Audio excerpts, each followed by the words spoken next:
Eng katta masala men kechayam aytdim, ichimlik suvi. Qanday qiyin bo'lmasin, bu suv keladi, xudo xolasa. Surxondaryo viloyatida ichimlik suvi ta'minotini yaxshilash loyihasining birinchi bosqichini ishga tushirish uchun Ramziy tumani O'zbekiston Respublikasi Prezidenti Shavkat Mirziyoyev ostilar.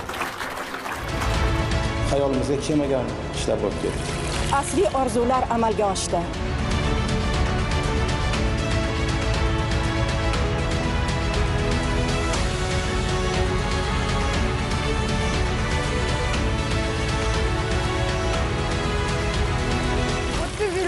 Biz ichimlik suvdan juda ham qiynaldik. Qisa bo'lar ekan. Prezidentning tashabbusi bu. Bunaqa suv bilan ta'minlash savob.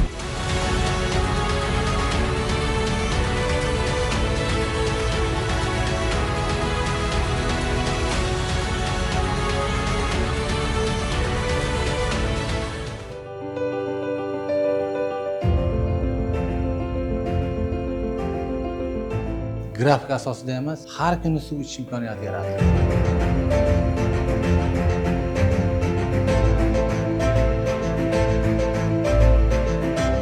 Prezidentimizning tashabbuslari, bu qilayotgan mehnat hammasi insonlar uchun bo'layotgan tashabbus ish bu. Bu tog'dan toshlardan urilib pishib kelayotgan suv bu.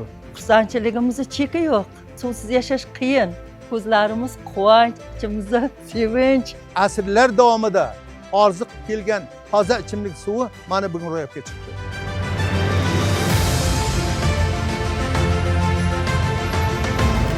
Hurmatli prezidentimizga kattadan katta rahmat. Bizga shunchalik sharoitlarni yaratib, shunchalik yaxshiliklar qilyapti. Suvni qadriga yetishimiz kerak.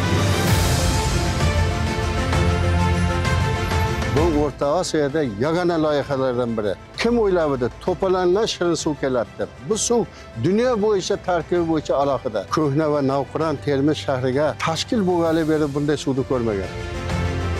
Endi bu suvdan iste'mol qilgan odamlarimizda buyrak toshi kasallari bo'lmaydi, oshqozon ichak kasallari bo'lmaydi va xalqimiz salomatligi yo'liga juda katta hissa qo'shilgan ish bo'ldi bu.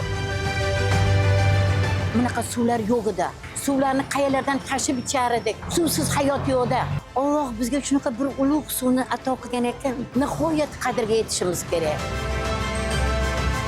Biz Allohga hamdlar aytamiz. Prezidentga minnatdorchilik bildiramiz. Eliga ya do'stlari to'polonga suv keldi.